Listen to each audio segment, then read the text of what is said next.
Hey everyone, Colin Hall, BizplansUK. Today's part 2 of the S for Social video from the pestle analysis, and this is about long-term trends.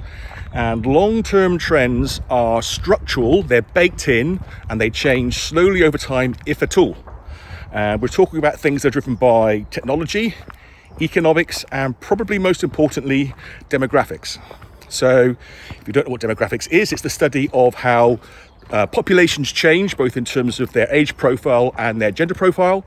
And for most of us, we don't think about it, we don't see it because it changes so slowly. But it can have huge impacts on countries. So I'll give you probably the most extreme example at the moment.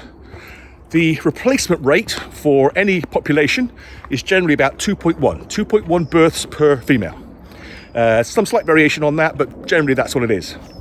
Currently in China, and we're not sure of the data because basically they lie a lot, it seems to be around 0.6. So that's less than a third of the births needed to maintain their population. So that means one thing and one thing only: the complete dissolution of the Chinese state.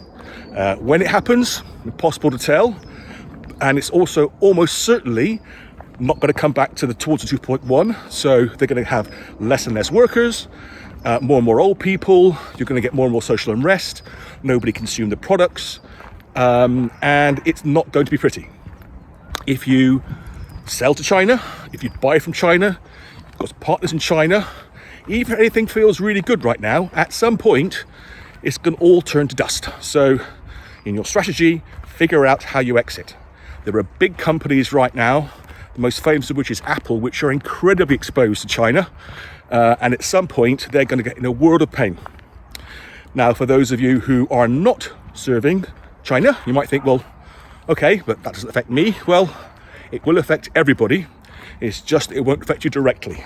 What you'll get is secondary or tertiary causes. So maybe your supplier or your customer serves China.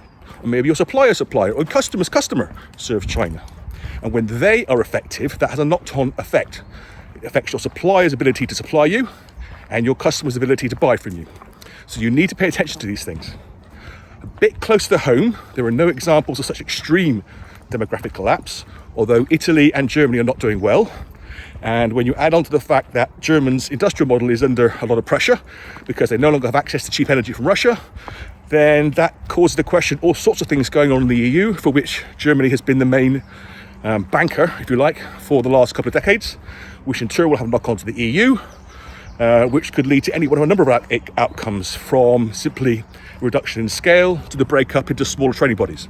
Again, impossible to tell, and anybody who says they do know is either a fool or lying. So from a planning perspective, you need to think about these things and try and plan for all of them. And again, if you're solely domestic in your business, both supply and customers, there will be secondary effects that can hit you. Who are your customers dealing with, and who are your suppliers getting their supply from? So think about the long-term trends. There are reports issued, there are voices that talk about this stuff. I personally prefer Peter Zane, who I've talked about before, who has some good data on this stuff, which he provides freely on his podcasts and in various lectures he's done.